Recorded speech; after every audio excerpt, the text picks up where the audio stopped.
Hola, muy buenas noches a todos ustedes, todos presentes. Su servidor, el doctor Eric Páez González, les doy la más cordial bienvenida. Y a nombre del Colegio Asociación Tlaxcalteca de Traumatología y Ortopedia, deseo se encuentren gozando de excelente estado de salud. Así como también es un gran placer encontrarme aquí frente a todos ustedes para dar pie a nuestra sesión mensual, en la cual se tocará el tema de síndrome de destrucción vertebral, para lo cual contamos con la presencia de 3 profesores de gran prestigio en el país. Así como también recordamos que pues, se avecina el 31º Congreso de la FEMICOT, la cual se llevará a cabo en la ciudad de Monterrey, Nuevo León, los días 20 al 23 de octubre del año en curso. Y pues sin mayor preámbulo, le cedo la palabra al doctor Miguel Ángel López Salas, quien es su tesorero y actualmente va a llevar a cabo la presentación de sus ponentes. Doctor. ¿Qué tal, doctor Eric? Buenas noches a todos.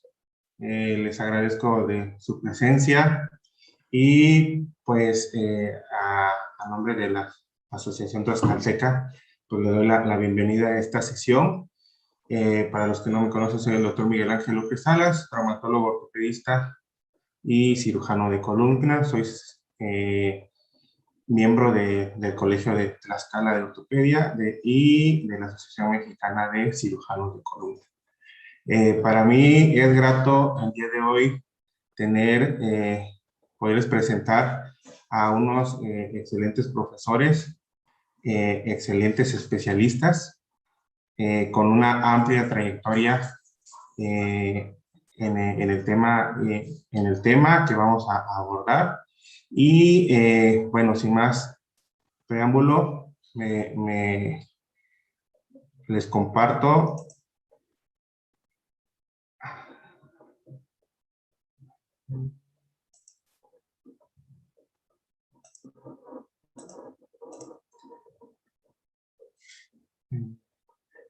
les presento al doctor Edgar Enrique Leiva Medellín. Él es el cirujano ortopedista traumatólogo por el Instituto Mexicano del Seguro Social, el Hospital Ortopedia Puebla, posgraduado en alta especialidad en cirugía de columna por la Secretaría de Salud de la Ciudad de México, en el Hospital General La Villa.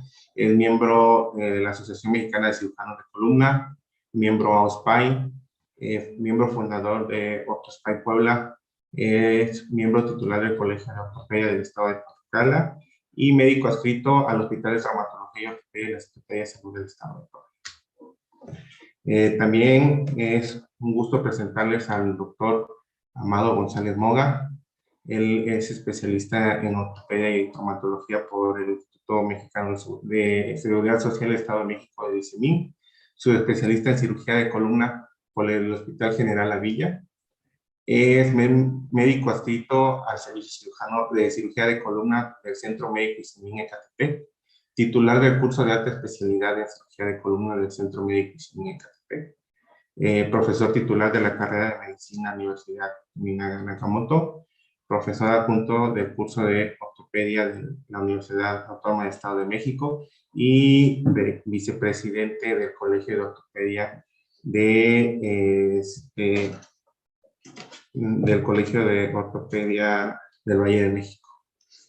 Por último, también es un honor presentar al doctor Pablo Gerardo Lima Ramírez, traumatólogo ortopedista por el Hospital de Traumatología y Ortopedia del IMSS Puebla. Él es especialista en cirugía de columna vertebral por el Hospital Germán Díaz Lombardo. Tiene una maestría en medicina física y rehabilitación por la Universidad Mesoamericana del Golfo, afiliado a la Asociación Mexicana de Cirujanos de Columna, a la Federación Mexicana de Colegios de Ortopedia y Traumatología C, es miembro del AOSPAI, miembro del Colegio de Ortopedia del Estado de Puebla, médico adscrito al Servicio de Ortopedia del Hospital ISSSTE Puebla y médico adscrito al Servicio de Cirugía de Columna del Hospital de Traumatología y Ortopedia del Hospital de la Secretaría del Estado de Puebla.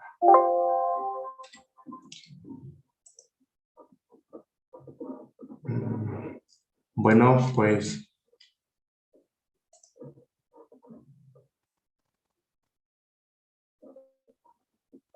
a ver, ¿no vieron la pantalla? Perdón. Bueno, ¿me escuchan? Ok. Sí, te escuchamos, Miguel, te escuchamos bien. Bueno, y bueno, pues, sin más por el momento, me gustaría cederle la palabra al doctor Edgar Enrique Leiva, que nos va a presentar las generalidades del tema del síndrome de destrucción vertebral. Doctor Edgar. Claro que sí, muchas gracias.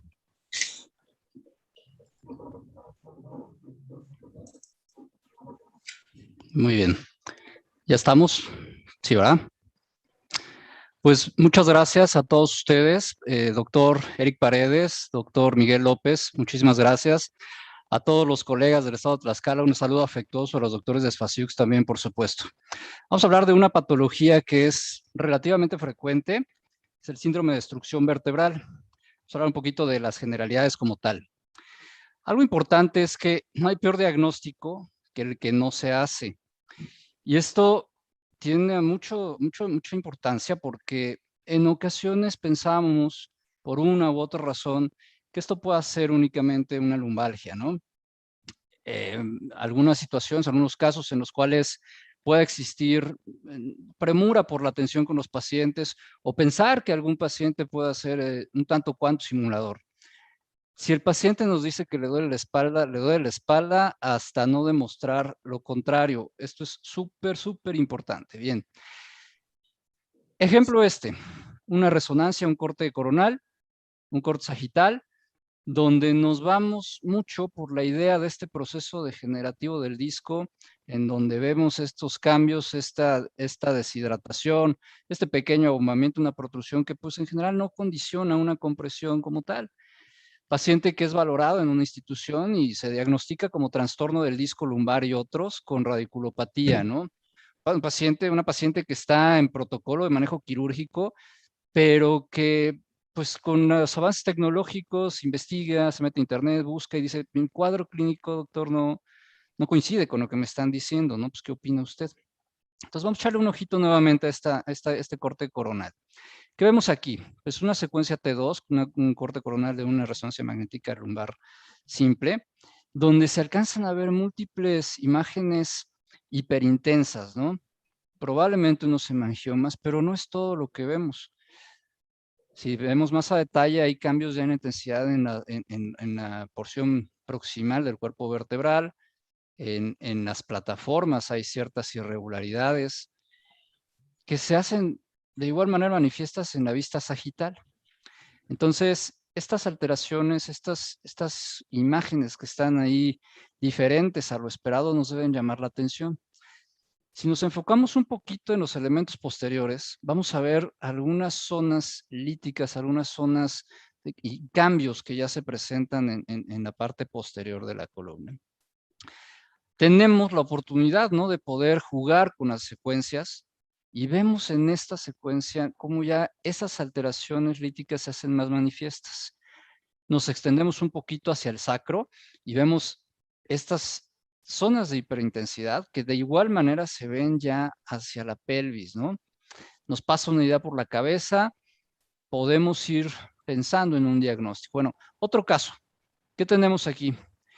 Una hipertrofia del ligamento amarillo a nivel de L4, L5, una degeneración del disco que condiciona una estrechez muy importante y que, bueno, pues podemos pensar eso, ¿no? Una alteración del disco. Aquí sí, una alteración del disco propiamente. Pero si echamos un ojito más arriba, tenemos ya una afectación, un colapso vertebral, una destrucción, una importante invasión hacia el conducto raquídeo. Y si le echamos un poquito más arriba, vemos ya una afectación a nivel medular, una alteración bastante severa, ¿no? ¿Qué podemos pensar con este paciente? Es un paciente masculino de 72 años. Pues vean la secuencia STIR, ¿no? Hay una actividad ahí presente entre L1, L2, L1, T12, T11, T10, que condiciona ya un bloqueo importantísimo. Por paciente, ¿no? Tenemos una severa disfunción de la vía sensitiva y motora. Pero pues, ¿qué pasa? Vemos esto, ¿no? Un antígeno específico de próstata de 42, pues elevadísimo. Entonces, no todas las lumbalgias son lumbalgias. El síndrome de destrucción vertebral o el Vertebral Bone Destruction Syndrome es una afectación, una patología de etiología múltiple que va a tener alteraciones en la anatomía de la columna vertebral, deformidad en uno o más cuerpos vertebrales y o el disco intervertebral, y que puede condicionar dolor e incapacidad funcional, alteraciones mecánicas y neurológicas, por supuesto. Las causas son varias, ¿no? Por bacterias, por hongo, por tuberculosis, por metástasis, tumores, enfermedades metabólicas, y por lo tanto las vamos a agrupar en 3 tipos: infecciosa, tumoral y metabólica.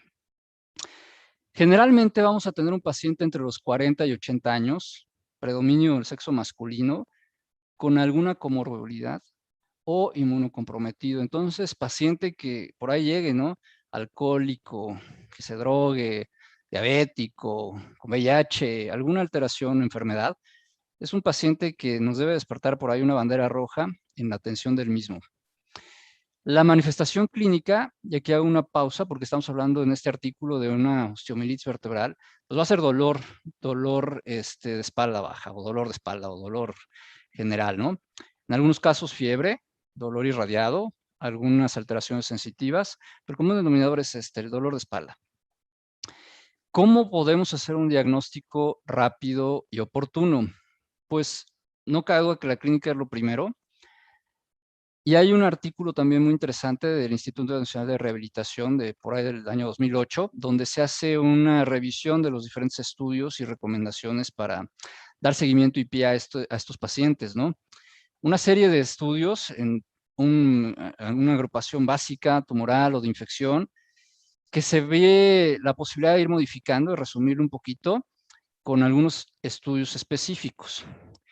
En la experiencia que tenemos nosotros, hemos encontrado que estas pruebas, la citometría hemática, deshidrogenasa láctica, química sanguínea, tiempos de coagulación, examen general de orina, proteína de Benson-Jones, electroforesis de proteína, detección de HIV, reacción en cadena de la polimerasa y procalcitonina, son los estudios más adecuados para llevar a cabo este diagnóstico o la sospecha del diagnóstico que estamos sosteniendo. No cabe duda que la tomografía es un estudio muy bueno, que al final puede ser un estudio accesible en muchos lugares, no tan caro, y que la reciente tecnología que se puede usar como Deep Learning nos puede ir dando una idea un poquito más amplia de estas lesiones. Ahora bien, la resonancia magnética va a ser el estudio de imagen ideal. ¿Por qué? La especificidad que se tiene para las diferentes alteraciones mostradas en estos casos es muy elevada. Y por lo mismo, podemos ir encontrando todas y cada una de estas diferentes alteraciones. Es decir, la participación contigua, los diferentes elementos que encontramos, la presencia de abscesos, la propagación subligamentaria, por supuesto, el colapso vertebral es evidente, colecciones acompañadas de abscesos también, lesiones no contiguas o multinivel, afectación del disco intervertebral, la erosión de la plataforma, componente epidural, por supuesto. Entonces, a manera posible, siempre tener una resonancia magnética. ¿Qué vamos a hacer una vez que tengamos estas imágenes, ¿no? Una destrucción vertebral, abscesos, estas alteraciones que podemos ser evidentes en los cortes axiales. Bueno, pues viene la pregunta de sí tiene algo, pero ¿qué? ¿Qué tiene? Bueno, pues hay que seguir estudiándolo, ¿no? Ya que tenemos esto y ya que hemos solicitado nuestros estudios, pues debemos de pensar en la biopsia. La toma de biopsia puede ser en quirófano, puede ser dirigida por tomografía. Depende mucho lo que tengamos con cada paciente, por supuesto lo que deseemos también, pero es importantísimo siempre la biopsia y el cultivo. Un estudio de gamagrama nos va a ayudar muchísimo, nos va a ampliar nuestro panorama para poder determinar dónde más hay lesiones. Y bueno, paciencia, mucha paciencia, ¿no? ¿Por qué? Porque en muchas de las ocasiones podemos estar pensando en que nuestro paciente puede tener una u otra cosa y al final no va saliendo nada. Y esto se los comento por esto, ¿no? Llega una paciente, 55 años, tiene estas imágenes radiográficas y de igual manera, o sea, ya es una paciente que trae cierto conocimiento, ciertas ideas, Y se pensaría, ¿no?, que hay ahí una inestabilidad L4, L5, disminución del espacio intervertebral, pero llama la atención los cambios en la densidad que vemos ahí entre L4 y L5 comparado con L3 para arriba. Inicia protocolo y vemos esta resonancia y bueno, pues ahí hay evidentemente en una zona hipointensa o hiperintensa, dependiendo de la secuencia, y pues nos llama la atención, ¿no?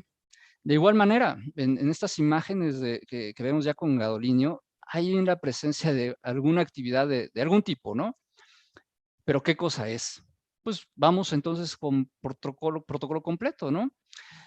Características blásticas en cuerpos vertebrales L4 y L5. No hay evidencia de lesiones más a distancia.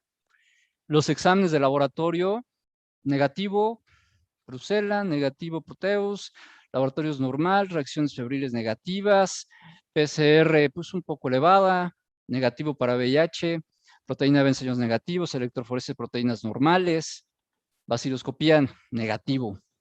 Pues, ¿qué es, no? Todo va saliendo negativo.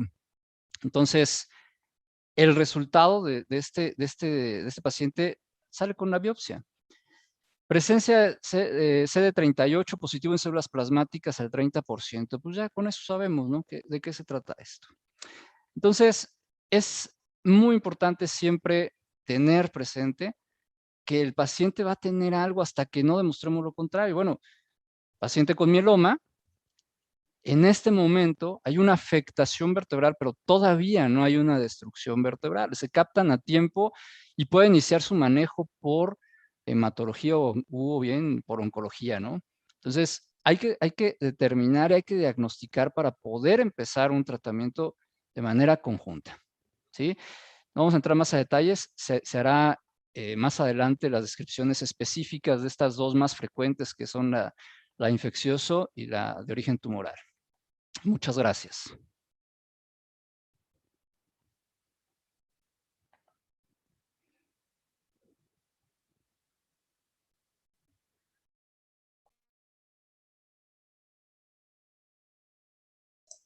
Gracias, doctor Edgar Leiva. ¿Sí? Muy interesante el tema que nos acaba de dar sobre las generalidades, y poco a poco vamos a ir descubriendo más de esta patología multifactorial, como ya bien lo comenta. A continuación vamos a darle la bienvenida al doctor Amado González Moga, quien nos va a presentar el tema de origen clásico del síndrome de destrucción vertebral. Doctor, bienvenido.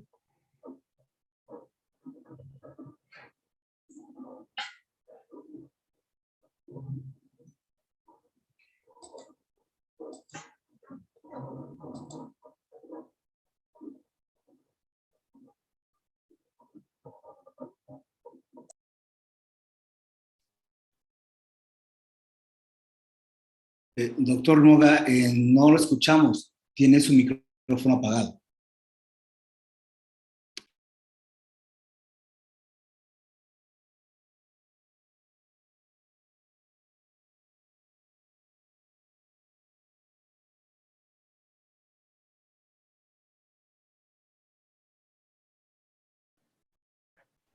Ahora sí, ¿qué tal? ¿Cómo están? Buenas noches. Ahora sí, ¿me escuchan? Bueno, les daba las gracias a todos por la invitación. Miguel, muchas gracias por la invitación. Doctor Eric Paredes, ya lo recuerdo. Sí. Edgar, amigo, un gusto estar contigo, compartir. ¿Sí? Vamos a, déjenme hablar de este tema que, bueno, pues ya Edgar dio un avance bastante importante.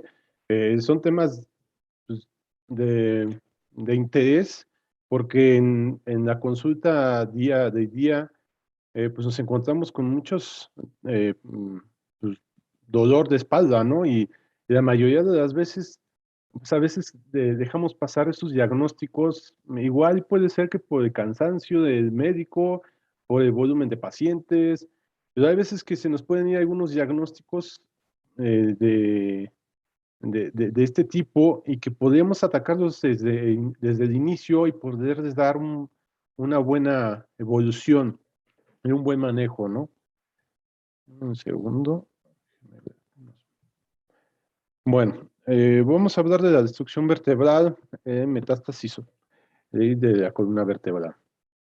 Voy a dar un poquito una introducción. Deme un segundo.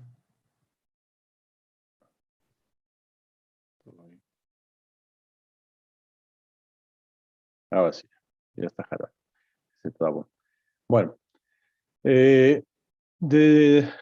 tenemos que saber que el cáncer es la segunda muerte, es la segunda causa de muerte a nivel mundial. Ya desde aquí estamos viendo que es un problema bastante importante para, a nivel mundial y a nivel nacional y en todos nuestro día a día, sobre todo a los que nos dedicamos a este tema de la cirugía de columna. Vean el porcentaje de diagnóstico que tenemos por año, 1.000.000 de nuevos casos por año. Y vean que 2/3 de estos van a generar metástasis ósea. Esta va a ser la tercera causa más común de metástasis de cualquier tumor. Siempre hay que pensar, bueno, siempre que tenemos un tumor, hay que pensar en un tumor primario y buscar el tumor primario para después ir a buscar las metástasis. Pero normalmente nos podemos encontrar que llega el paciente ya con metástasis a nivel de la columna vertebral y habrá que hacer los diagnósticos que vamos a ir paso a paso y ahorita les voy a ir indicando cómo se van a hacer, vamos a ir manejando sus pacientes. El 50 al 85%, perdón, el 50 al 85% van a presentar metástasis antes de morir. Imagínense el porcentaje de pacientes que tenemos, ¿no? Ahora veamos. El 65% de estas metástasis se van a presentar en la columna vertebral. De ahí la causa y la importancia de hacer un buen diagnóstico. De este 65%, el de 5 al 10% van a presentar compresión medular. O sea, ya va a llegar el paciente con nosotros con un problema de una compresión medular, de un problema neurológico. El 10% de estos pacientes normalmente requieren un tratamiento quirúrgico y la localización de estas, de estas metástasis en la columna vertebral, las más comunes y las que más se llegan a presentar es a nivel de columna torácica con un 70%, después continúa con la región lumbosaca en un 22% y la región cervical en un 8%, que es la que menos se afecta, ¿no? Principalmente, como ya lo decía Edgar, pues en la quinta y sexta década de la vida, y normalmente tenemos que el origen más común de estas metástasis son de mama, de pulmón, de próstata, riñón y tiroides. Un poquito de fisiopatología de la metástasis vertebral, pues esta se va a producir por diseminación principalmente hematógena. Normalmente es por el plexo de Batson, perdón. Hay una presión retrógrada y esto provoca que haya una diseminación de estas células cancerígenas y provoquen la metástasis vertebral.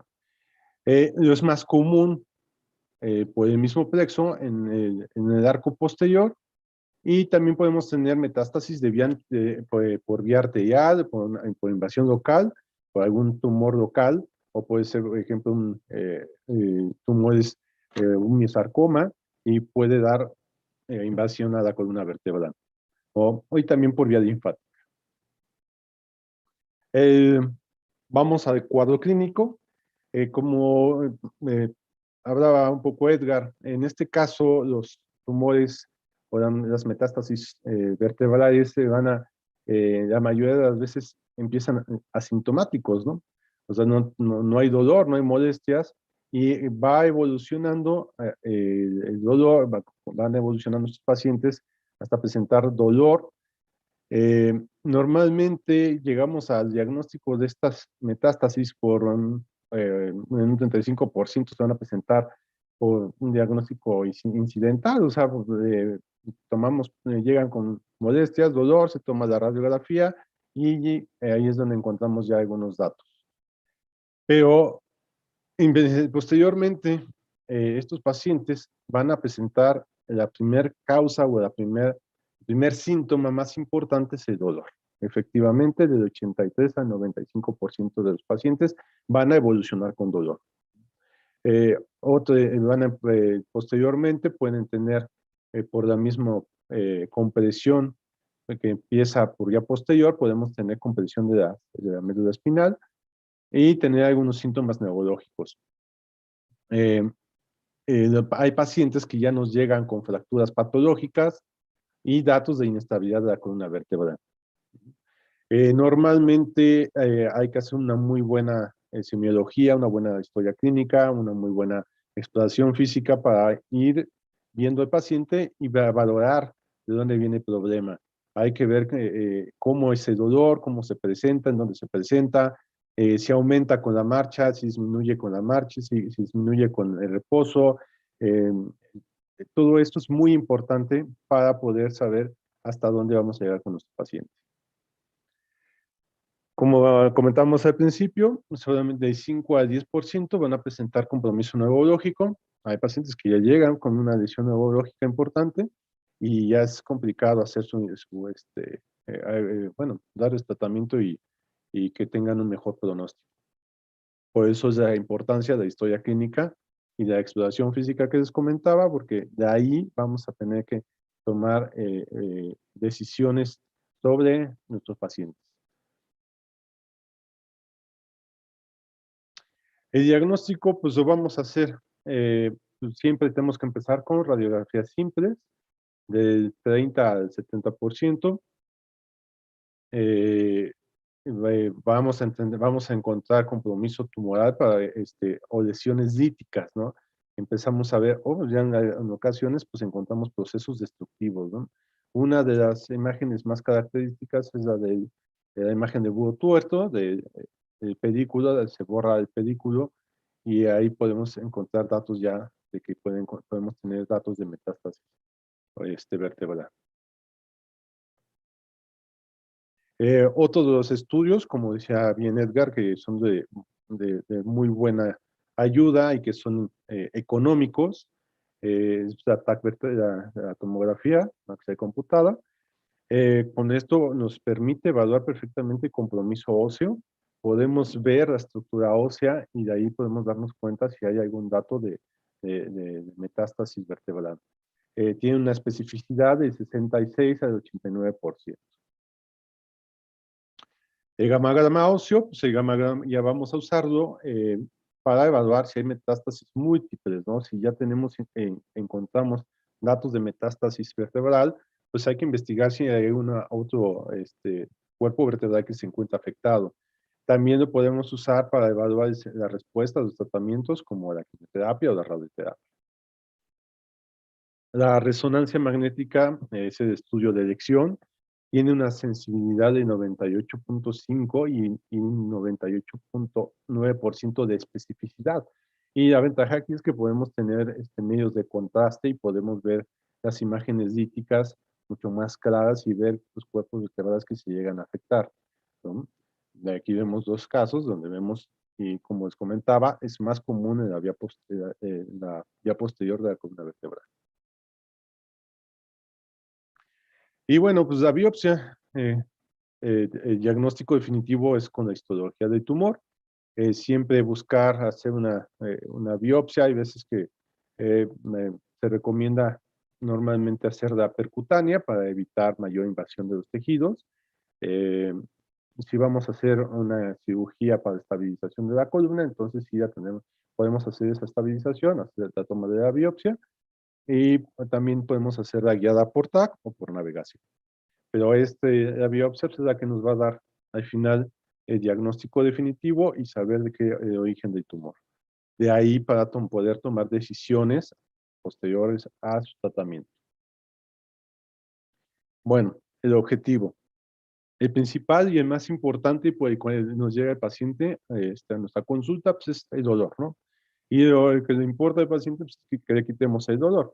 Entonces, hay que, en este caso y en estos tratamientos, debe ser un tratamiento multidisciplinario. O sea, tenemos que apoyarnos con medicina del dolor, con rehabilitación, con los oncólogos para poder darle un tratamiento adecuado y ver hasta dónde podemos llegar con el paciente. Tenemos que mejorar o revertir el compromiso neurológico si el paciente llega ya con un problema neurológico importante o ya déficit sensitivo o algún problema neurológico, tenemos que buscar de hacer una descompresión. Hay que hacer una corrección. Normalmente empezamos con destrucción vertebral, fracturas patológicas y deformidad de la columna. Entonces, ¿qué tenemos que hacer? Aparte de la descompresión, pues, estabilizar nuestra columna y esa deformidad. Hay que buscar la enfermedad metastásica. Tienen normalmente enfermedades, tienen problemas de base, tumores primarios, y hay que buscarlos y darles tratamiento, ya sea con quimioterapia o radioterapia, para buscar una mejoría de la calidad de vida del paciente o una sobrevida del paciente, que esto es muy importante en este tratamiento de estos pacientes. ¿Sí? También está indicado los esteroides para disminuir, para ayudar a los problemas y disminuir los problemas neurológicos. Se pueden dar tratamientos con denosumab o bifosfonatos para mejorar la calidad ósea de la vértebra afectada. Y esto disminuye la reabsorción ósea para evitar futuras fracturas vertebrales. La radioterapia se puede utilizar para tumores radiosensibles y también ayuda a mejorar el dolor en un 80%. Y la quimioterapia, que es de elección, que es mucho más específica, y por eso les comento que hay que apoyarnos con el equipo o con el servicio de oncología o los oncólogos para que ellos busquen exactamente la terapia, la quimioterapia más indicada para este tipo para el tipo de tumor que tengamos presente. El tratamiento quirúrgico. ¿Cuándo lo vamos a ofrecer? Normalmente, cuando tenemos un dolor que ya no controlamos, que ya es un dolor intratable, que ya medicina de dolor pues, hace su trabajo, pero pues, el paciente continúa con dolor intenso. Cuando hay compromiso neurológico progresivo, cuando hay un tumor resistente, inestabilidad espinal y metástasis únicas. Como podemos ver en estos casos, encontramos ya deformidad de la columna vertebral y hay fracturas patológicas, las cuales tenemos que estabilizar, tenemos que buscar la forma de ayudar al paciente. Para esto, como les comento, pues volvemos al equipo multidisciplinario. Obviamente tenemos que tener para este tipo de procedimientos quirúrgicos, que son cirugías invasivas, son cirugías agresivas, son cirugías que sangran mucho, son cirugías donde los tiempos quirúrgicos son alargados por las condiciones de las lesiones. Tenemos que tener al paciente en una condición física óptima para lograr tener un éxito en esta cirugía. Siempre es importante en nuestros pacientes la expectativa de vida. Tenemos que tomar en cuenta también que los procedimientos quirúrgicos en estos pacientes son procedimientos quirúrgicos caros, ¿no? Para el paciente, para el hospital, para las instituciones. Entonces tenemos que pensar también en esos costos y en el desgaste físico, emocional, del familiar, del paciente, y también el económico de la familia. Muchas veces son pacientes de forma particular que tienen que, pues tienen que gastar, tienen que vender carros, o sea, tienen que hacer un desgaste económico importante para poder llegar a ofrecerle una mejor calidad de vida o de sobrevida a su familiar. Y en este caso, pues, tenemos que pensar siempre en la sobrevida del paciente para ver hasta dónde podemos llegar. Para esto existen clasificaciones, eh, la de Tokuhashi y la de Tomita, que eran muy usadas, que hablaban sobre todo de la sobrevida del paciente. Actualmente ya empiezan a estar en desuso y actualmente la última clasificación que está está utilizando más es la de Spine Stability Neoplastic Score. Esta habla mucho más, pues como habla de la estabilidad de la columna para hacer un procedimiento quirúrgico.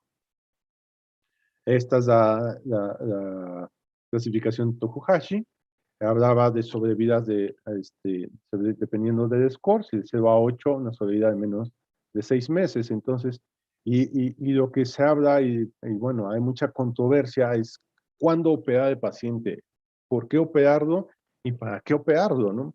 Normalmente, si tenemos un paciente con una sobrevida de 6 meses, donde vamos a tener un desgaste económico muy importante, pues muchas veces ya lo que se recomienda en la actualidad pues es darles cuidados paliativos nada más, el cuidado del dolor y evitar los tratamientos quirúrgicos, porque al final puede ser que se haga el tratamiento quirúrgico, la calidad del paciente hemodinámicamente no sea la adecuada y el paciente puede fallecer durante el evento quirúrgico.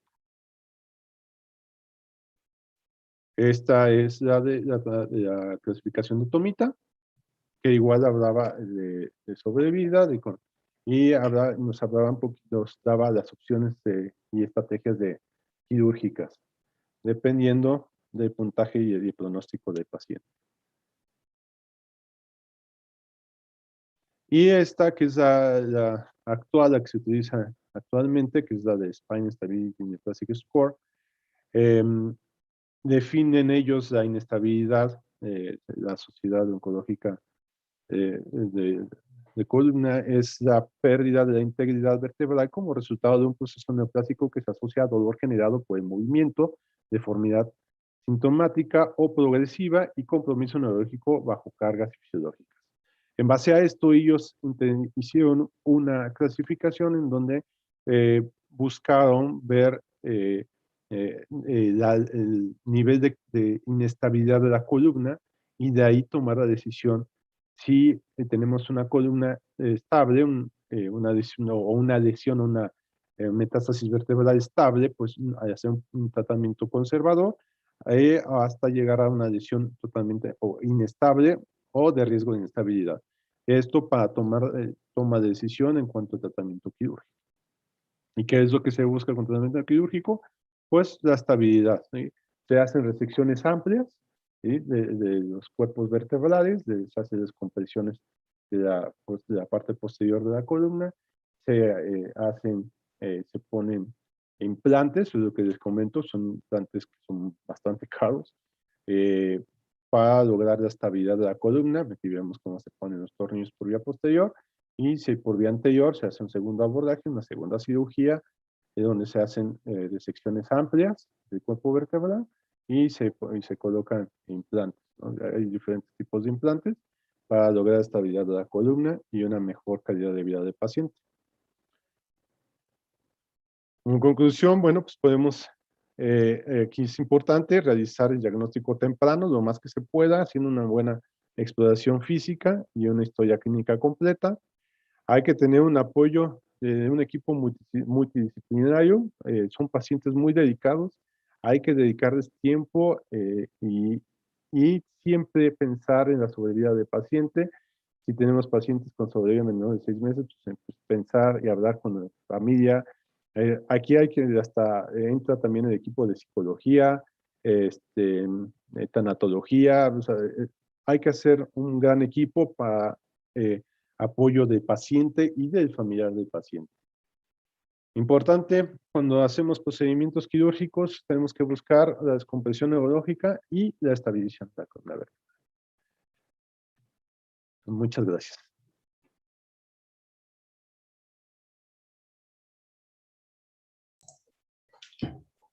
Muchas gracias, doctor González Moga.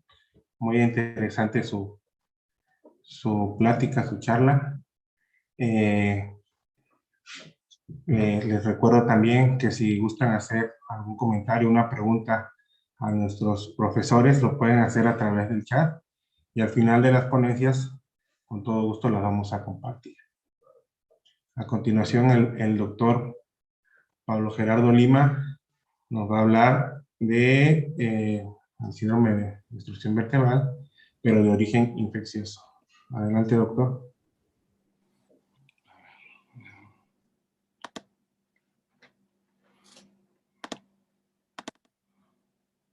Ya se ve, ¿verdad? ¿Sí me escuchan? ¿Sí? Sí, te escuchamos. Ah, perfecto. Ok, bueno, voy a hablar sobre el síndrome de destrucción vertebral de etiología infecciosa. Es un tema bastante árido, generalmente muy difícil de tratar y que sobre todo en las consultas de ortopedia nos da mucho dolor de cabeza, como ya han mencionado anteriormente. Como introducción, pues básicamente el síndrome de destrucción vertebral por etiología infecciosa va a ser aquel que va a producir a grosso modo una destrucción de la vértebra o de cualquiera de sus elementos ocasionado por un elemento ya sea piógeno, en el caso de, bueno, aquí en México que hay todavía tuberculosis, el Mycobacterium tuberculosis, ya en raras ocasiones lo que llega a ser por etiología de hongos. Y bueno, la incidencia anual es de 0.5 a 2.5 casos por 100,000 habitantes. La localización más habitual es la columna lumbar, del 50 al 60% de los casos. Eso generalmente va a ser en las piógenas, seguida de la torácica. Eso se va a presentar en el caso de la TB generalmente. Y en la cervical, y ese va a estar muy unido a aquellos adictos a drogas por vías parenterales. El dolor y el daño neurológico van a ser la principal causa de la consulta. Bueno, aquí un poquito de epidemiología. Los estudios nos dicen que va a estar más afectado el género masculino. En algunos nos menciona que 2:1, en algunos otros 3:1, y nos indica que hay dos picos de incidencia. Uno, lo que son en la niñez. Esto pues es debido a las características anatómicas que tiene la columna a esa edad. Hay que recordar que está altamente vascularizado todo lo que es el esqueleto. Y el otro pico lo va a hacer ya en la edad avanzada. ¿Por qué? Bueno, ahorita vamos a ver más adelante los factores predisponentes, pero uno de ellos es la edad y obviamente ya al final, digamos, entre más envejecemos, al final de la vida, pues se va pues disminuyendo tanto la capacidad del sistema autoinmune para responder y se van añadiendo poco a poco pues diversas enfermedades como puede ser la diabetes, ¿no? Ya lo mencionó el doctor Moga hace un rato, lo que puede ser lesiones cancerígenas, etcétera. La afección va a ser 90% a lo que es el cuerpo vertebral en estas infecciones y va a ser lo que va a estar más afectado y del 7 al 10% únicamente a lo que son los elementos posteriores. Vamos a ver que no siempre se presentan aisladas, sino que como ya lo mencionaron también, se pueden presentar junto con abscesos, ¿no? Paravertebrales o lo que son empiemas. Aquí del 2 al 7% van a constituir las osteomielitis musculoesqueléticas, es decir, que de todas las osteomielitis que pueden presentarse en el sistema musculoesquelético, lo que es la destrucción vertebral específicamente, ya sea como lo pueden encontrar como espondilitis infecciosa u osteomielitis infecciosa o síndrome de destrucción vertebral de origen infeccioso, va a constituir únicamente del 2 al 7% de estas lesiones. Aquí haciendo hincapié a lo que son los mecanismos de la patogenia, ya nos adelantaron y esto es muy importante, yo creo que vale la pena reforzarlo. Los tres mecanismos para este tipo de lesiones de origen infeccioso son la bacteriana desde un foco séptico distante, así como podemos ver en la imagen. Aquí el típico y clásico ejemplo es el paciente que se hemodializa, ¿no? Acude frecuentemente a sus sesiones, obviamente está conectándose a una máquina y a pesar de que se tienen las precauciones y se realiza con técnica estéril, pues obviamente pues tenemos un alto riesgo de diseminación, ¿no?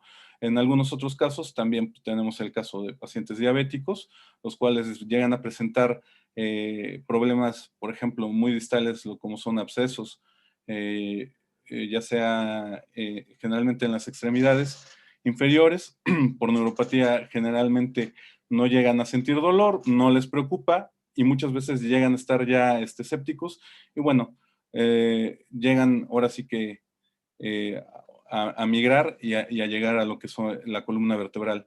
Y las que son por contigüidad, que son ya sea que estén cerca de alguna víscera, y aquí también habíamos marcado lo que es el trauma directo, eso ya estaría pues, muy directamente a las lesiones abiertas.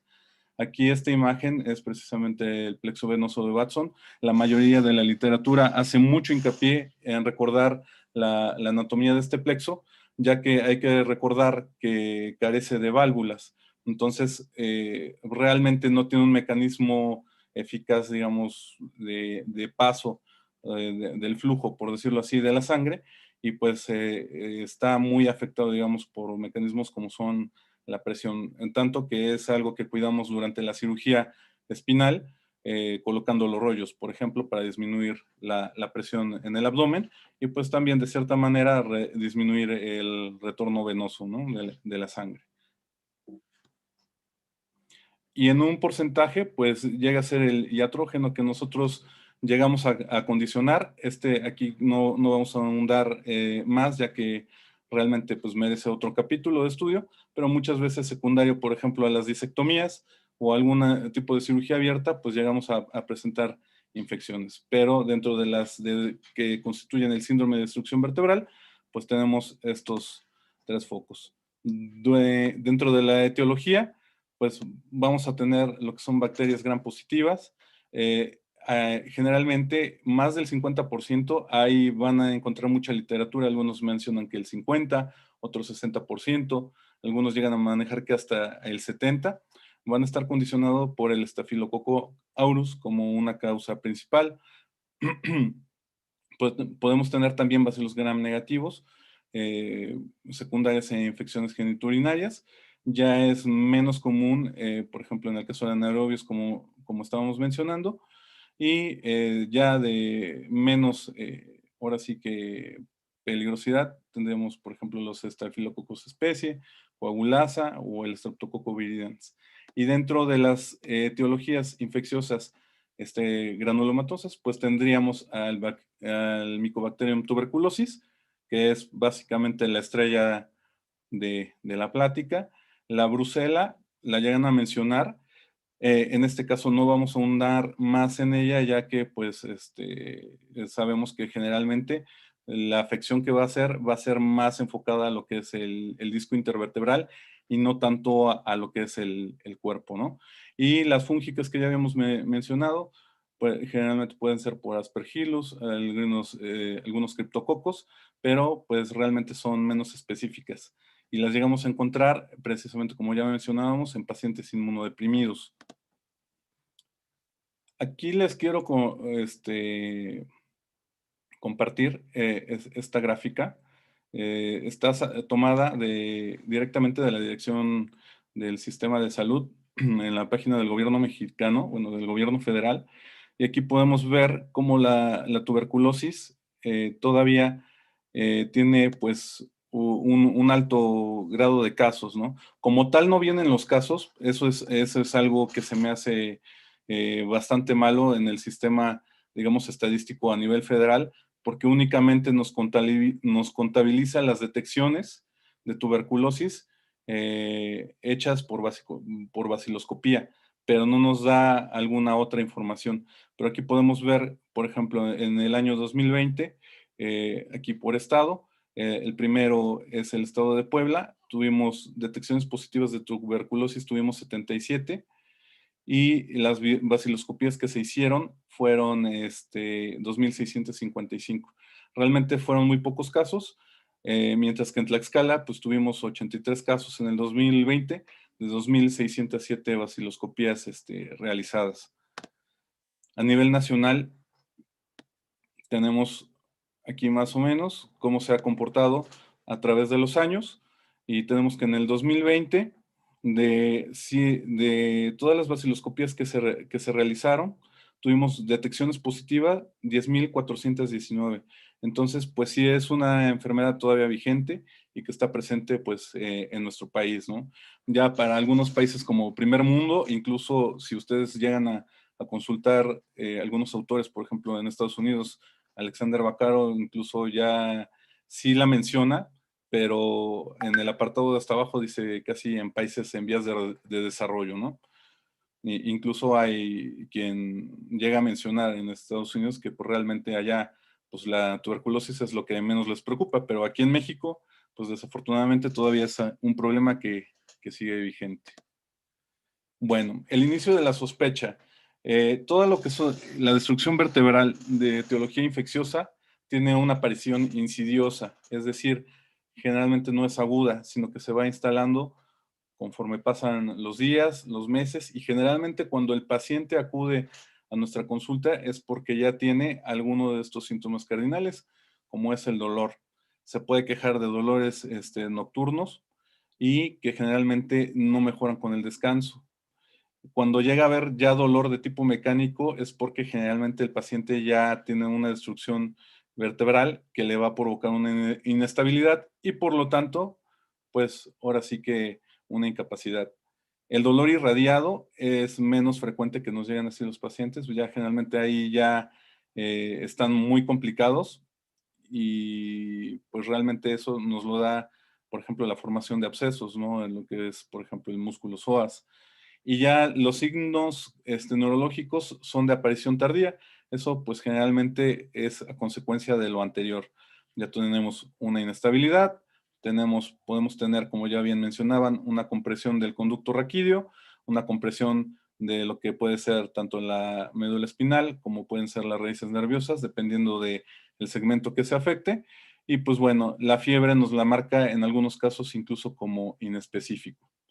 Dentro de los factores predisponentes que siempre tenemos que poner atención es pacientes diabéticos, pacientes que utilicen muchos esteroides, pacientes con desnutrición, pacientes que tengan, pues, ahora sí que tabaquismo, pacientes con cáncer, pacientes que tengan antecedentes de, esto iría muy de la mano, alguna neoplasia, que recibieron terapia de radiación previa, pacientes que ya tengan algún tipo de falla orgánica y sobre todo la edad avanzada, que era lo que mencionábamos, ¿no? Y lo que mencionábamos, pacientes inmunodeprimidos. El apoyo diagnóstico, bueno, todo, a partir de aquí, vamos a ver que es un tema muy controversial. Hay un estudio que se realizó en el INR, está publicado por el doctor Alpizar. Ellos manejan que hacen sus diagnósticos o lo recomiendan hacer con lo que es el gamagrama, pero pues en la mayoría de la literatura pues nos menciona que hasta cierto punto puede ser inespecífico y ahorita vamos a ver por qué. Todos estos estudios aquí los manejamos como apoyo diagnóstico porque realmente eso es lo que son. No hay que tomarlos como si ya con alguno u otro vamos a hacer el diagnóstico, sino que tenemos que ir armando este rompecabezas paso a paso. Entonces tenemos el más básico y el que disponemos todos en el hospital, que es la radiografía simple. La radiografía simple per se es específica en estadios tempranos, generalmente porque todavía no hay una lesión evidente. Sin embargo, podemos observar posteriormente, en fases ya más tardías, lo que son destrucción de los platillos vertebrales, disminución del espacio articular, podemos ver ya colapsos completos del cuerpo vertebral, algunas veces lo que es el aumento de las partes blandas. Podemos ver datos, por ejemplo, de esclerosis subcondral. Y como ya habíamos mencionado, aquí mencioné, se puede ver normal en infecciones precoces. Y bueno, algunas veces pues nos puede llevar esto a hacer una mala valoración. Entonces, hay que tenerlo en cuenta. Generalmente para fases iniciales no nos va a servir mucho, pero nos puede dar ahora sí que un norte de cómo se inicia el proceso de destrucción. La tomografía, bueno, nos va a permitir delimitar lo que es la destrucción ósea como tal. podemos ver aquí también si ya hay alguna pérdida del margen cortical de los platillos vertebrales. Podemos ver también si hay algún tipo de reacción perióstica de una manera pues más adecuada. Podemos ver también pues como tal un poquito mejor lo que son los abscesos paravertebrales, bueno, simulados. Sin embargo, aquí va a tener mejor sensibilidad y especificidad la resonancia magnética. La TAC, por ejemplo, en Estados Unidos, ellos la refieren como muy útil para realizar las biopsias, aunque aquí en México, pues realmente pues, las llegamos a hacer únicamente con fluoroscopía, ¿no? Y la resonancia magnética nos mencionan que tiene una sensibilidad del 96% y una especificidad del 93% aproximadamente. Aquí es muy importante hacer hincapié en esto. El tema es bastante grande, pero traté de resumirlo en esto. Podemos encontrar, en caso de infecciones vertebrales, una disminución de la señal, es decir, podemos ver aquí una hipointensidad del disco en T1 y un aumento de la señal, es decir, una hiperintensidad en la fase de T2. Podemos observar también lo que son la pérdida de los platillos vertebrales. Y aquí, por ejemplo, nos menciona que en caso de infecciones espinales, si se llega a hacer con gadolinio, hay una menor captación de este método, de este medio de contraste, y pues bueno, eso nos permite hacer un diagnóstico diferencial, por ejemplo, con los de etiología tumoral. Nos permite hacer aquí sí una excelente valoración de los abscesos que podemos encontrar en las partes blandas, como ya habíamos mencionado, incluso en el conducto raquídeo. Y aquí nos menciona que a pesar de que sea tan buen estudio, nos puede dar algunos falsos negativos, ¿no? Y sobre todo, pues cuando pensamos en ya una complicación neurológica como puede ser la meningitis o los abscesos epidurales. Y pues como ya sabemos, pues está contraindicada en pacientes que tengan algún tipo de implante metálico, excepto de titanio. Es decir, se puede realizar sin problemas si tienen algún tipo de prótesis, que ya son aleaciones, pero si tienen un implante que sea de acero inoxidable, como en alguna fractura, por ejemplo de tobillo, que tenga una placa convencional con tornillo y guía, pues ahí sí básicamente está contraindicada. Y ahí se nos menciona que bueno, el estudio que se realizaría, pues no sería este, sino la tomografía como tal. Dentro de la aparición en la Mycobacterium tuberculosis, que podemos ver en la resonancia magnética, podemos identificar estos tres tipos de aparición. Uno que es central, que básicamente se va a llevar a cabo en el cuerpo vertebral.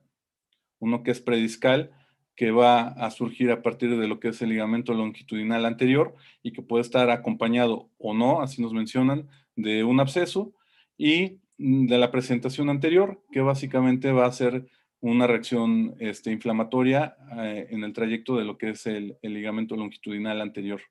Entonces, por ejemplo, estas tres imágenes son de tuberculosis y al final, pues, se ven muy distintas. Entonces, también hay que tener en mente este tipo de aparición. Se los comparto con ustedes. Y bueno, los laboratorios. Los laboratorios en espondilitis piógenas van a ser útiles, pero inespecíficos hasta cierto punto. ¿Por qué? Porque en los casos agudos es donde sí podemos encontrar linfocitosis, pero ya en fases subagudas o crónicas, la cuenta leucocitaria puede ser normal. Es decir, no nos tenemos que confiar de que digamos, no tiene leucocitosis, pues no es una infección, ¿no? De seguro es un tumor. En este caso, aquí nos vamos a basar mucho en lo que son los reactantes de inflamación. Podemos encontrar una BSG elevada, sobre todo en la mayoría del 90% de los casos. Y la PCR cuantitativa, pues nos va a ser útil para el seguimiento y el tratamiento.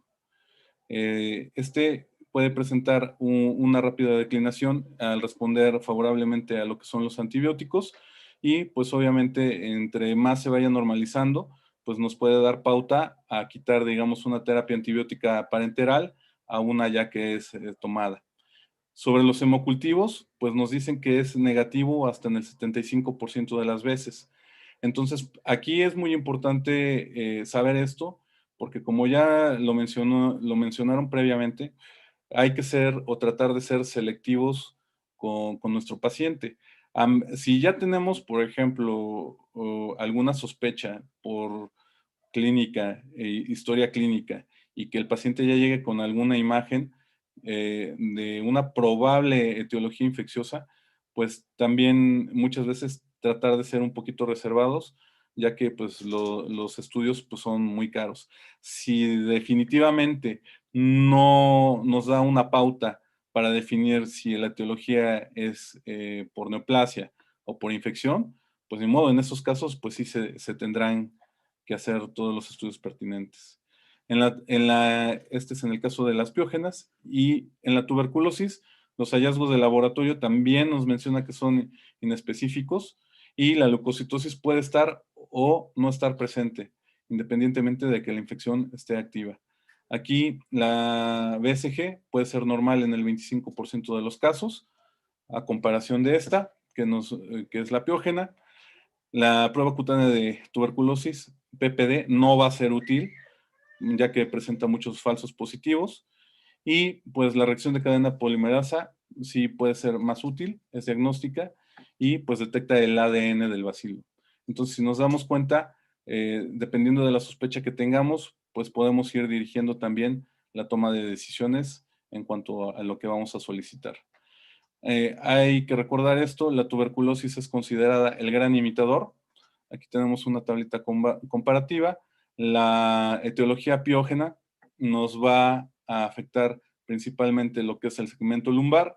La tuberculosis, la torácica, sí puede llegar en algún momento a afectar el segmento lumbar, pero no es lo más habitual. En la piógena hay abscesos paraespinales. Nos menciona la literatura que sí es posible que los llegamos a ver, pero nos menciona que son raros. Y aquí hay que hacer un poquito de énfasis en que, ojo con esto, es absceso paraespinal, no nos está mencionando o no hace, por ejemplo, aquí mención a lo que son los abscesos en otras partes del organismo, como son los del músculo psoas o localizados en alguna otra región, sino aquí nos habla de paraespinales. Y en la tuberculosa sí es frecuente.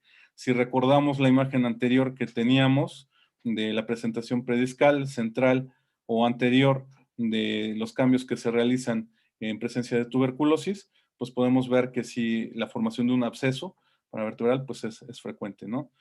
La progresión en la piógena va a ser rápida y con dolor, y en la tuberculosa va a ser menos lenta y va a haber menos dolor, excepto cuando se produzca ya una deformidad o una inestabilidad de la columna. La piógena, la BSG va a estar elevada, mientras que en la tuberculosa va a estar normal.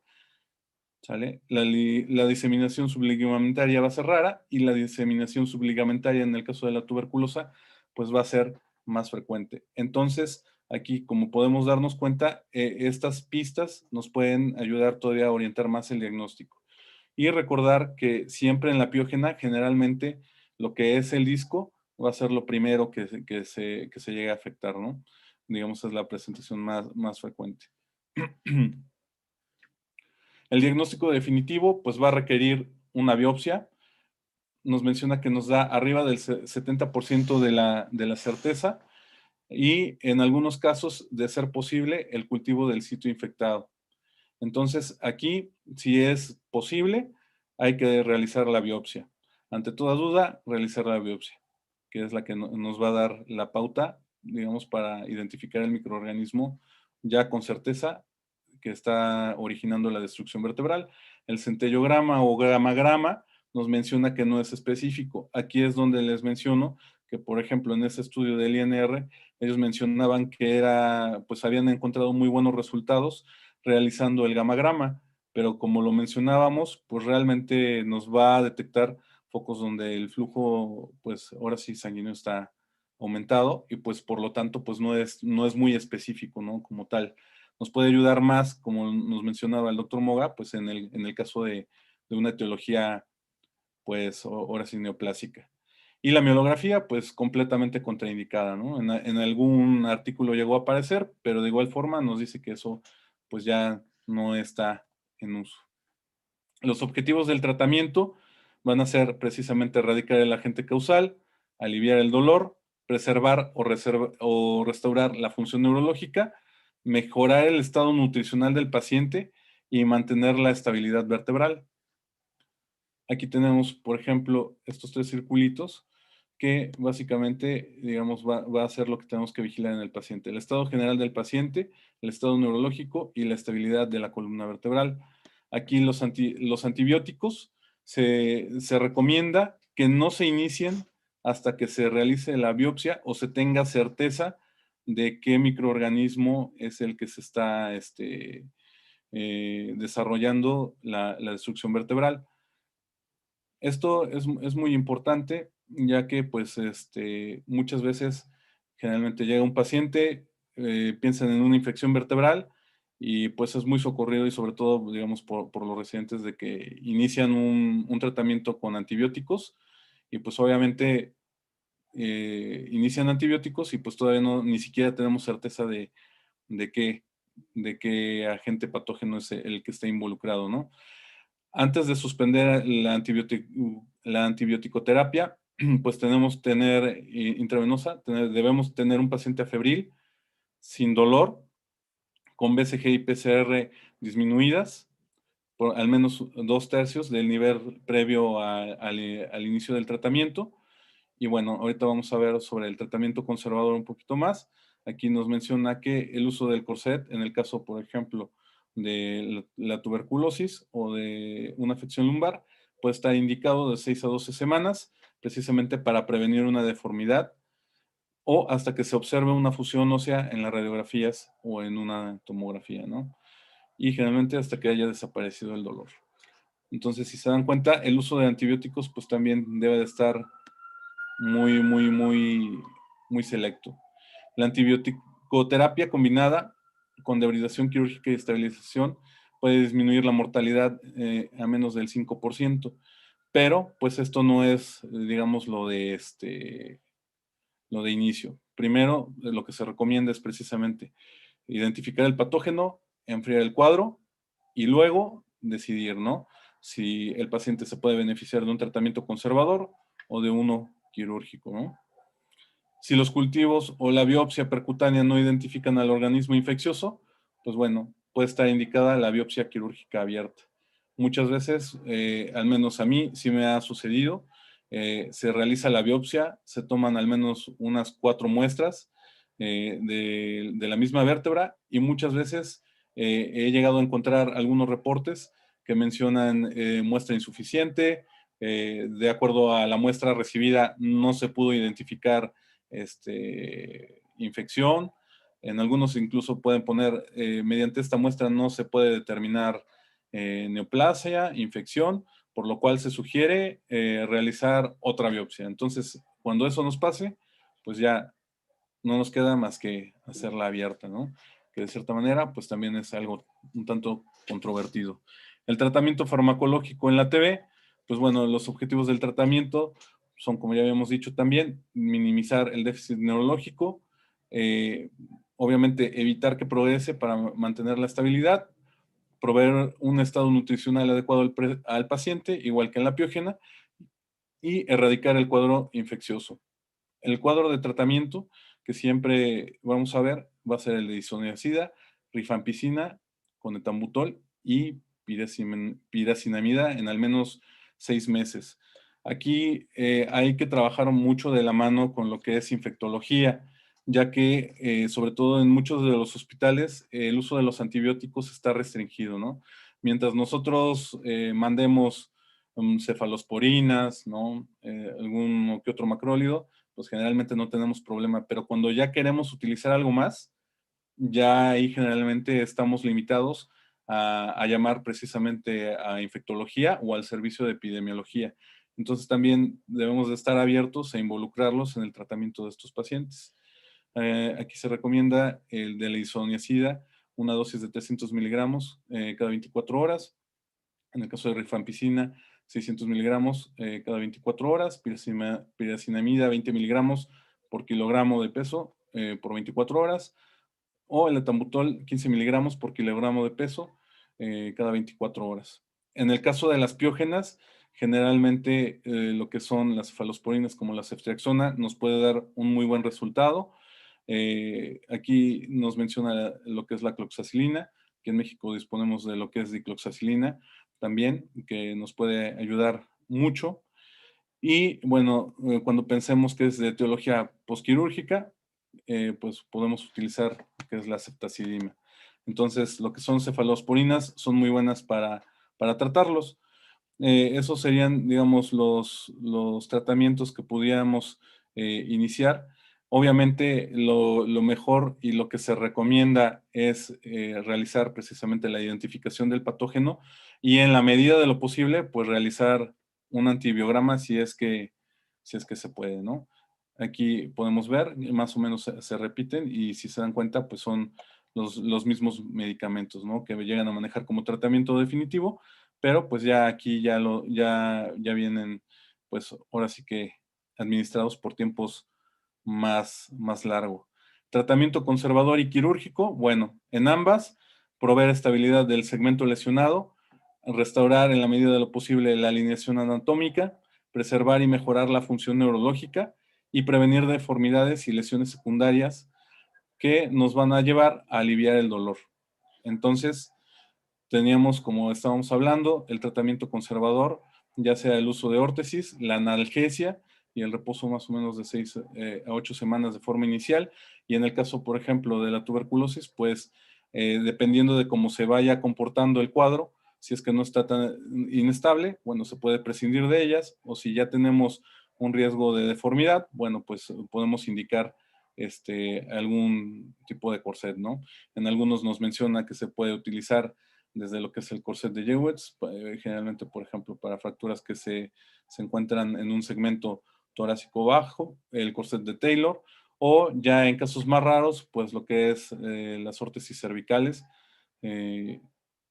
y bueno, siempre en conjunto con un control adecuado radiológico. Los objetivos de la cirugía, pues va a ser limpiar el tejido infectado en algunos casos, o necrosado, que generalmente es lo que ya nos presenta, preservar la función neurológica y reconstruir, digamos, la anatomía a lo más que se pueda. Se los comparto, me pareció interesante, los requerimientos mínimos que nos solicitan para intervenir a un paciente es un nivel de albúmina mayor de 3 gramos sobre decilitro, que tenga una cuenta linfocitaria mayor a 800, una excreción urinaria de creatinina o en orina de 24 horas mayor a 10.5 en hombres y 5.8 en mujeres. En el tratamiento de TB, pues indicado es muy parecido al anterior y pues como ya dijimos, en caso de que tengamos inminente inestabilidad de la columna vertebral. Y pues obviamente el abordaje que nosotros utilicemos va a depender de la planeación quirúrgica que hagamos. Una vez ya erradicada la infección, dependiendo del grado de destrucción vertebral que tengamos, pues tenemos un arsenal muy grande de procedimientos que podemos utilizar. Si la infección únicamente llegó a afectar lo que es el disco y erosionar un poco lo que son las plataformas, se puede realizar lo que es la resección del disco, colocar un sustituto ahí y realizar la instrumentación.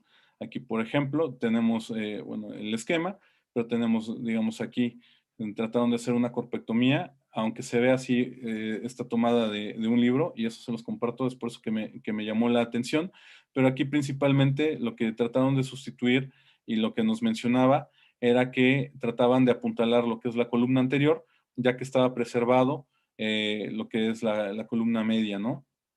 Y posterior. Entonces trataron de no ser tan agresivos, porque como ya bien nos mencionaba el doctor Moga, este tipo de lesiones pues llegan al ser tratadas de una forma agresiva, pues llegan a sangrar mucho, ¿no? Y muchas veces pues obviamente no nos llega a ir tan bien.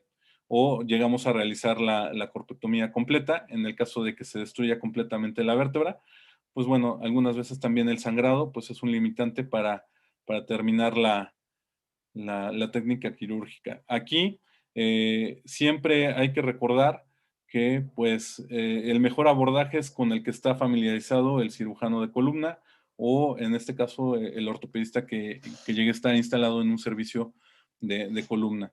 En algunos que tengamos afección de lo que es el cuerpo vertebral, en más del 30%, llega a estar indicado lo que es la corpectomía. Entonces, la corpectomía la podemos hacer por un abordaje anterolateral, por un abordaje anterior.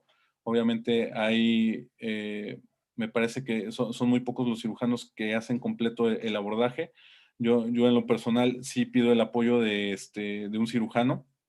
Obviamente por experiencia, pues ellos están un poquito más capacitados para hacerlo, pero una vez que llegamos a la vértebra, pues bueno, podemos realizar la corpectomía, colocar, digamos, ahí una caja, una malla, ¿no? O algún sustituto que nos sirva de sostén, ¿no? Y pues obviamente podemos hacer también la vía posterior si es que nos lo permite y la destrucción del cuerpo pues no es mucha, ¿no? En algunos casos también se puede realizar la corpectomía vía posterior. Es un poco más demandante y más tardada la técnica, pero pues también se puede realizar. Siempre yo les recomiendo siempre tener en cuenta nuestros principios biomecánicos, hacer una planeación adecuada de lo que vamos a hacer. Este esquema está tomado de Edward Benzel, que es el que propone él, donde identifica los implantes que se van a colocar, la zona que se va a trabajar, el tipo de implante que va a utilizar y sobre todo los principios biomecánicos que va a usar, ¿no? De tal forma de que entremos con un plan y no únicamente a improvisar. Este es, por ejemplo, un formato que nos basamos en él, que en lo personal estoy utilizando en el servicio de columna del Hospital de Traumatología.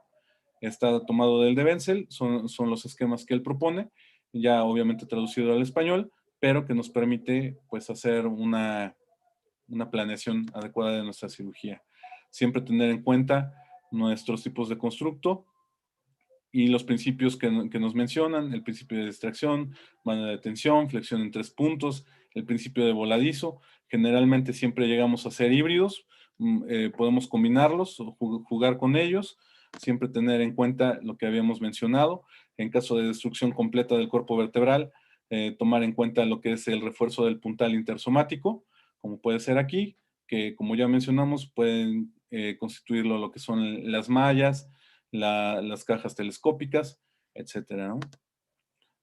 Ya para finalizar esta intervención, pues para llevar a casa, pues realizar una historia clínica adecuada, eso lo podemos lograr desde el interrogatorio, ¿no? Podemos ver el tipo de paciente que tenemos, si es un paciente digamos, que tenga algún factor predisponente de los que ya mencionamos.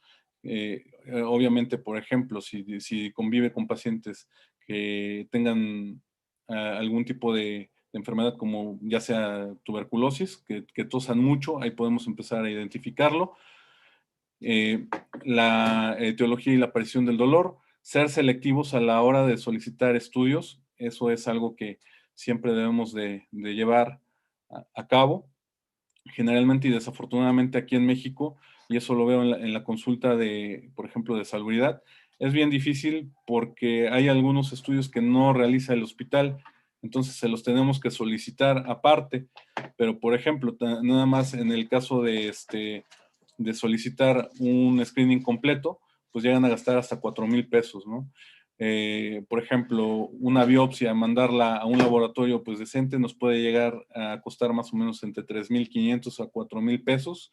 Y eso un estudio inicial, porque si solicitamos realizar estudios histoquímicos y un poco más profundos, pues obviamente son más costosos.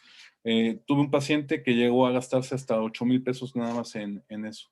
Entonces, realmente, pues la gente está gastada y y pues ni modo, hay que tratar de ser selectivos en la medida de lo posible. Ya en otros institutos, por ejemplo, como en el ISSSTE, pues si no lo tiene el instituto, lo subroga y pues el paciente básicamente pues no lo paga, ¿no?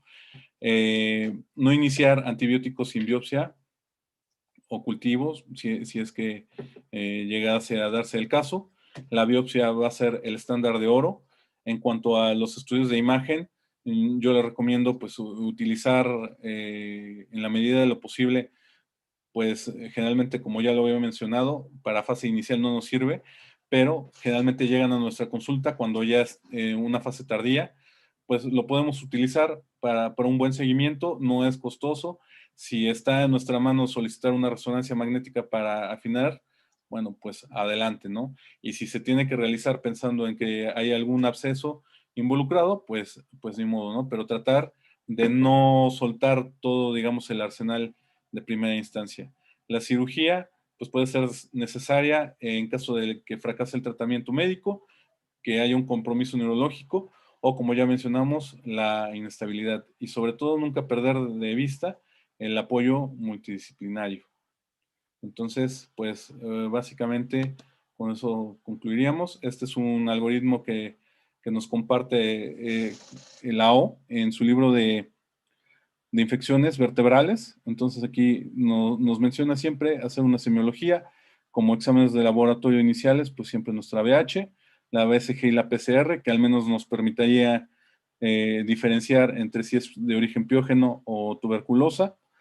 En estudios de imagen, pues ya lo habíamos comentado ahorita, si nosotros apoyamos el diagnóstico de infección vertebral, valorar si es una columna estable o una columna inestable. Si es una columna estable, pues obviamente no vamos a tener podemos tener sin déficit neurológico, podemos hacer nuestra biopsia, ya sea percutánea y o abierta, ya de acuerdo a los principios que habíamos manejado. Podemos hacer un cultivo, dar el tratamiento específico, ya una vez teniéndolo, o iniciar un empírico, digamos, si apremia el estado del paciente, y pues obviamente el control de las comorbilidades, ¿no? Y pues obviamente si el paciente tiene la columna estable, pues nos podemos valer de las órtesis, pues para hacer el control. Si tenemos déficit neurológico, pues bueno, evidentemente va a la cirugía. Si tenemos una columna inestable y sin déficit neurológico, pues apostamos por lo que es la biopsia y pues finalmente la estabilización, ¿no? Entonces aquí, como podemos ver, pues tenemos un tratamiento multidisciplinario. Están involucradas muchas personas y pues lo único que debemos de tener es paciencia. Créanme que a veces quisiéramos tener en 4 días todo, pero generalmente pues es muy tardado, sobre todo si es una institución pública y sobre todo costoso, ¿no? Estos son unos algoritmos que son muy parecidos. Estos se encuentran en una publicación que realizó el doctor Alexander Vaccaro en el 2013 y pues básicamente se basan mucho en lo que ya comentamos, ¿no? Entonces, básicamente con esto concluiría mi participación y pues les agradezco su atención.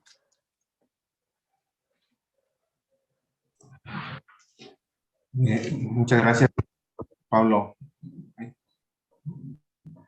Muchas gracias, doctor Pablo Lima. Excelente presentación.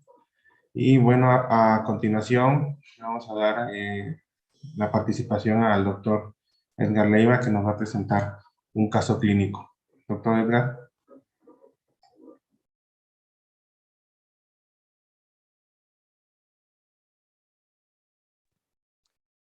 Sí, muchas gracias.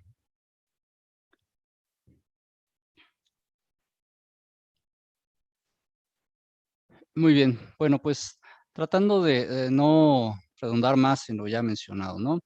Vamos a hablar de un caso clínico que es prácticamente a lo que nos enfrentamos diariamente, ¿no? Un paciente masculino de 55 años de edad que es ingeniero diabético, tratado con glibenclamida más metformina, que inicia su padecimiento actual el día 10 de octubre del 2017 con un dolor de EVA 9 en región torácico, secundario a sufrir caída desde su plano de sustento, intentando mover un objeto pesado, es decir, quiere cargar algo, quiere mover algo, empujar algo, perdón, se cae y le empieza con dolor. Entonces, ahí tenemos nuestro primer punto, la cinemática de trauma, ¿no? No es un traumatismo de alta energía. Se establece diagnóstico de fractura por conflexión-flexión y se realiza tratamiento quirúrgico mediante cifoplastía. Mejoría total, ausencia del dolor, alta, por la edad, por el mecanismo de lesión y por la zona donde se lleva a cabo la fractura, pues hicimos un protocolo tumoral infeccioso que resultaron negativos. Eso nos llama la atención, ¿no? Hombre joven, no mecanismo de alta energía, con fractura a nivel torácico. Bueno, la cifoplastía con resultado satisfactorio y se va de alta el paciente. Enero del 2018, noviembre, diciembre, enero, 3 meses después. Dolor EVA 9 a nivel lumbar de inicio súbito. El paciente acude a institución de salud pública donde se establece el diagnóstico de lumbalgia mecánica. Se da tratamiento analgésico sin mejoría y debido a la persistencia del dolor acude a consulta privada, regresa con un servidor. Se decide la hospitalización para iniciar el protocolo de estudio, es decir, la tomografía inicial, el procedimiento previo, la cifoplastía previa, la hizo un servidor también. Entonces, a la exploración física encontramos un masculino de edad aparente mayor a la cronológica, intranquilo, orientado, cooperador, refiriendo muchísimo dolor lumbar, acudencia de ruedas, con incapacidad para la bipedestación por el mismo dolor, con faz de dolor, sin alteraciones en cuello o tórax, abdomen pelvis normal y columna lumbar sin deformidad, sin embargo, con dolor severo a la palpación a nivel de la charnela lumbosacra. Extremidades torácicas y pélvicas sin deformidad. La exploración neurológica nos muestra prácticamente otra integridad, salvo la fuerza disminuida en 3. Esto muy probablemente por el dolor que el paciente refiere a nivel lumbar. Y estas son las radiografías. Proyecciones AP y lateral de columna lumbar. Entonces ahí ya vemos la presencia de múltiples colapsos vertebrales, alteraciones morfológicas en el cuerpo vertebral y pues prácticamente una radiografía que no correspondería con un paciente de esa edad, ¿no? Pareciera que vemos un paciente de mayor edad. Entonces es nuestro primer punto a considerar. Esta es la tomografía que decidimos realizarle. Y bueno, pues aquí ya prácticamente con esta imagen nos estamos dando idea de qué pudiera tener el paciente, ¿no? Múltiples lesiones líticas en el componente, en el arco posterior, en el cuerpo. Vean la concavidad de las plataformas, las alteraciones múltiples en las 3 últimas vértebras. Hacemos un body tag y esto es lo que encontramos, ¿no? Pues creo que no hay duda de la sospecha diagnóstica que vamos teniendo. El esternón totalmente afectado, las costillas, la pelvis y bueno, resonancia magnética. Vean todos los cambios que se ven en esta secuencia, las alteraciones igual en el córtex sagital, los elementos posteriores en el cuerpo, aparentemente cierta afectación en el disco que no es una imagen concreta y bueno, los cortes axiales que nos hacen la evidencia de estas lesiones que vemos en el cuerpo vertebral. Se decide realizar la biopsia guiada por tomografía, ¿no? Y vean, directamente hacia ilíaco. ¿Por qué? Pues porque es una zona de fácil acceso, es una lesión grande en el ilíaco, por eso nos inclinamos también por la facilidad de realizar el estudio e inmediatamente, estando en urgencias, después de que sale el resultado, pasa a la toma de biopsia. Entonces, los laboratorios, tenemos esto, ¿no? Antígeno prostático negativo, panel viral negativo, Benson-Jones negativa, la electroforesis de proteínas, existen ya algunos cambios, pero sobre todo en esto, ¿no? En el inmunofenotipo de la médula ósea. Vean todas las alteraciones que ya presenta el paciente. Entonces, con esto, pues podemos nosotros ya tener presente desde las imágenes el diagnóstico presuntivo de nuestro paciente. El resultado de la biopsia, pues linfoma no difuso no Hodgkin, linfoplasmoblástico CD20 positivo en biopsia de hueso ilíaco. Por lo tanto, establecemos el diagnóstico de síndrome de destrucción vertebral, fractura por compresión flexión del L1, L2, L3, L4, L5 en hueso previamente dañado, secundario al linfoma linfoplasmablástico. El linfoma linfoplasmablástico pues, en realidad es una patología neoplásica hematológica un tanto cuanto rara.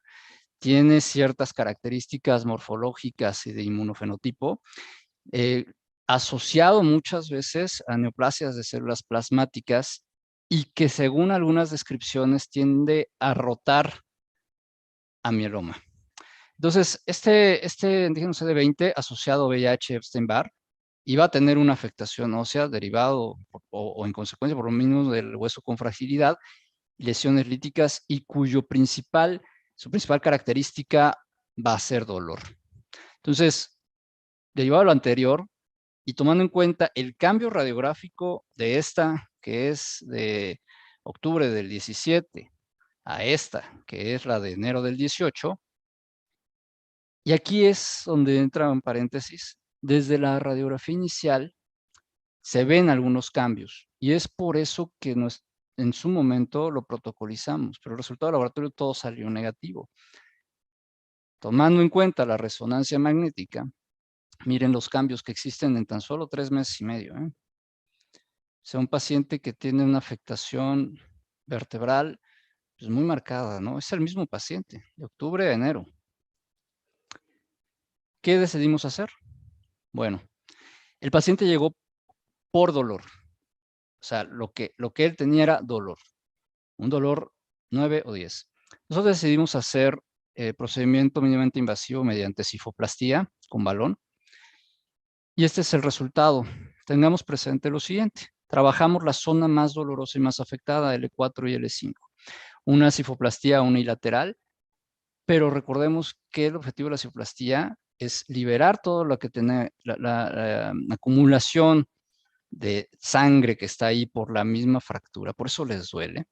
Y por supuesto, con la propuesta de la aplicación del metilmetacrilato, dar cierto sostén a ese hueso. ¿Por qué no pensamos en instrumentación?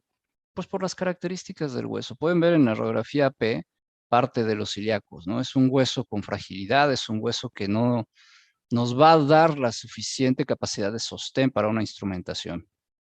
El resultado del paciente fue muy bueno, el dolor mejoró, el dolor se le quitó, y posteriormente lo mandamos ya a medicina nuclear para que se hiciera su gammagrafía, tratando de buscar algunas otras lesiones, ¿no? No como diagnóstico, sino como parte del protocolo y complemento. Y el paciente inició con radioterapia, quimio, bifosfonados, terapia analgésica y tratamiento con RCHEP, de manera conjunta con hematología. Entonces, la idea de todo esto es, primero, tener un buen diagnóstico, hacer lo que tenemos o que lo que nos toca hacer para que el paciente encuentre comodidad, se sienta con menos dolor y en algunos casos, por supuesto, no en en algunos casos, tratar de restituir lo que se pueda rescatar, ¿no? Con nuestro paciente, la instrumentación corta, larga, lo que decidamos, como ya bien se mencionó. Pero el objetivo de atención con este paciente primero fue el diagnóstico. Estaba en una etapa temprana para que pudiera iniciar su tratamiento por parte de hematología, pero por supuesto, lo más importante para nosotros era que el paciente no tuviera dolor. Muchas gracias. Gracias, doctor Edgar. Excelente caso clínico. Gracias a todos los ponentes. Excelentes temas. Y bueno, aquí tenemos unas preguntas que me gustaría compartir. No sé si alguien de los profesores quisiera contestarlos. Es la doctora Viridiana Castillo. Buenas noches. Quisiera preguntar si la toma de la biopsia está indicada de inicio y si es mejor por fluoroscopía o por TAC. Claro, yo, si me permite, doctor López, mire, yo tengo una línea aquí al doctor Alejandro Reyes Sánchez del Instituto Nacional de Rehabilitación. Él no puede acceder al chat, pero sí quisiera transmitir el comentario del doctor. Bueno, son 3 principales, ¿no? Él menciona que la idea de referir el síndrome de destrucción vertebral por los para poder diferenciar esas 5 patologías que ya mencionamos, ¿no? Que puede ser infección, tuberculosis, metástasis, tumores primarios y metabólicas. Ese es un comentario. El segundo comentario, que es en atención o con atención a la pregunta de la doctora, es derivado de lo siguiente. Dice el doctor que después de 25 años ellos entendieron que es mejor realizar la biopsia guiada por tomografía de manera conjunta, por el sitio de localización con base al resultado de la gammagrafía. Entonces, esto les ha dado una mejoría en el porcentaje diagnóstico de un 95 al 99%. Estos son los datos que el doctor Rey Sánchez me comparte y que, bueno, quería comentarlo con ustedes. Desde el punto de vista personal, desde mi experiencia, yo no tengo una diferencia significativa entre hacer la tomografía guiada con biopsia o en quirófano guiada con fluoroscopía percutánea. Me gustan ambas. La ventaja es que tal vez realizándola en tomografía guiada por biopsia, podemos acceder de manera más rápida al procedimiento, no necesitamos el protocolo, digamos que prequirúrgico para tal objetivo. Sin embargo, en quirófano, en algunas ocasiones como podemos acceder a la toma de biopsia y de una vez poder llevar a cabo o realizar una cifoplastía, dependiendo de cada caso, ¿no? La biopsia abierta la llegamos a hacer, por supuesto, también tiene un buen resultado, pero yo me quedaría más de manera equitativa con la biopsia guiada por tomografía o en quirófano percutáneo. Gracias.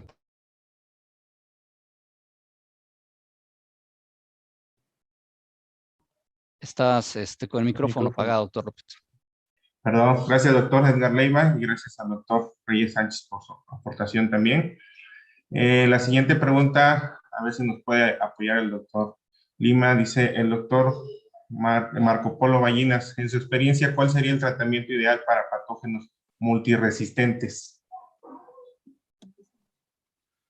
Bueno, efectivamente, yo un esquema que he estado utilizando fue publicado por la Sociedad Española de Traumatología y Ortopedia, es el de rifampicina, y ya sea combinado con un aminoglucósido o con una quinolona. Da muy buenos resultados y generalmente pues es un tratamiento barato. Ahí el único inconveniente, como ya lo había mencionado, es precisamente que la rifampicina en la mayoría de los hospitales pues está supeditada a la autorización de un servicio ya sea de infectología o de epidemiología, pero si está bien justificado se puede utilizar sin problema.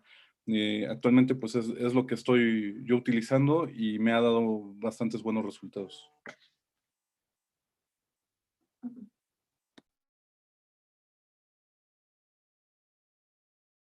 Gracias, doctor Lima. Otra pregunta, doctor Amado González, si nos puede apoyar, por favor.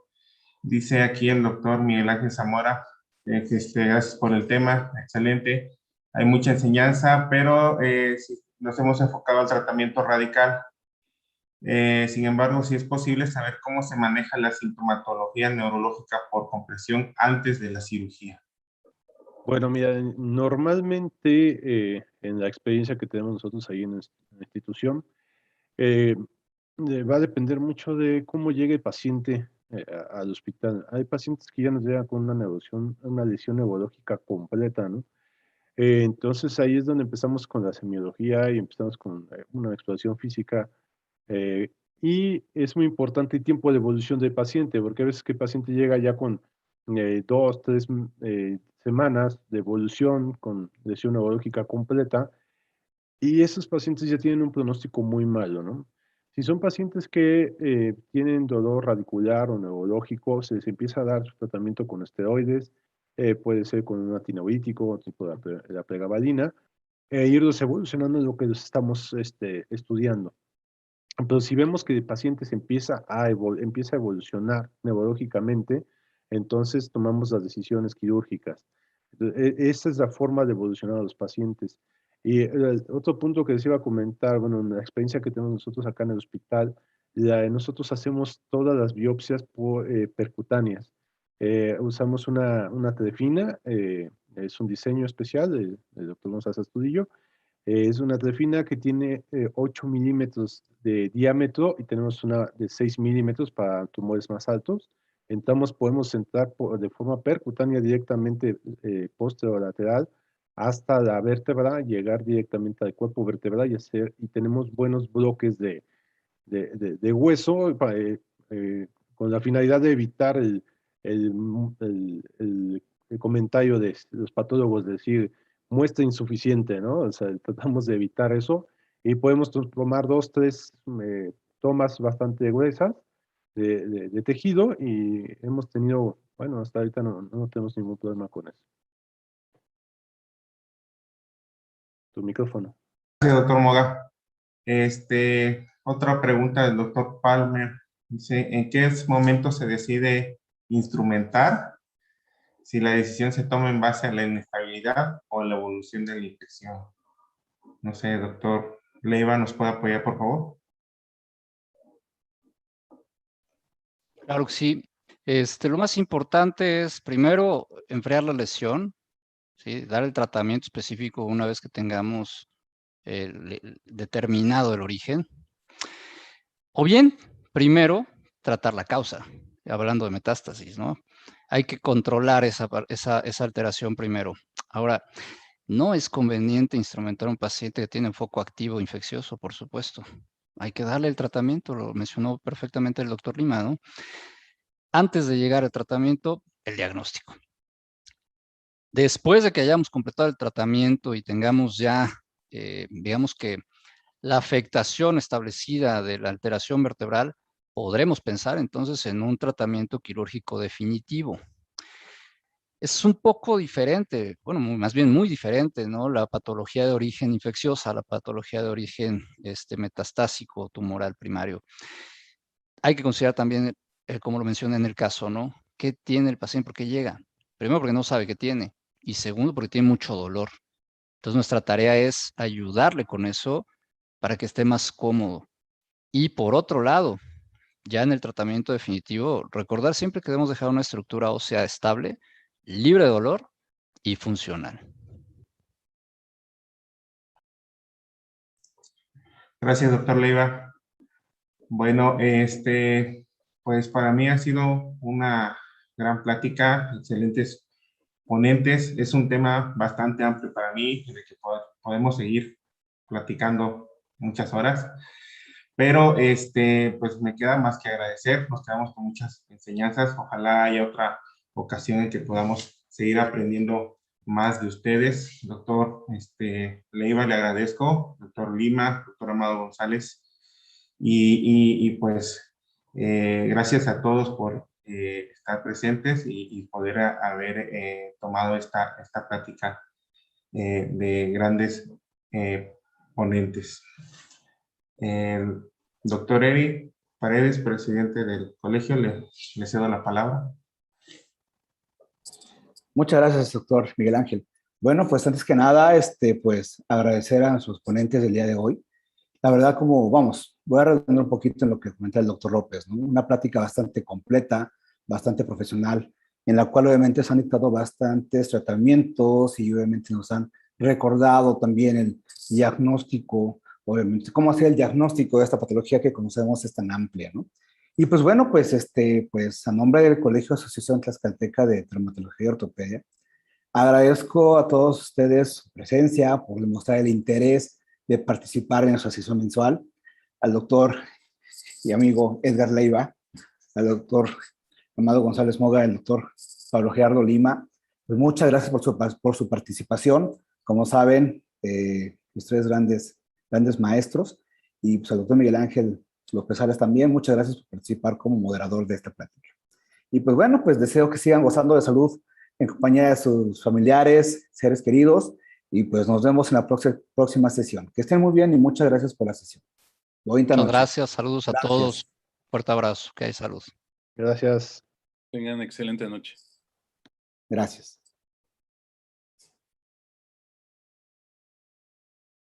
Muy bien, creo que ya terminamos, ¿verdad?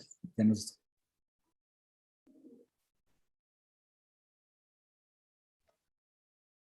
Listo. Oigan, qué interesante. Muchas gracias por la invitación.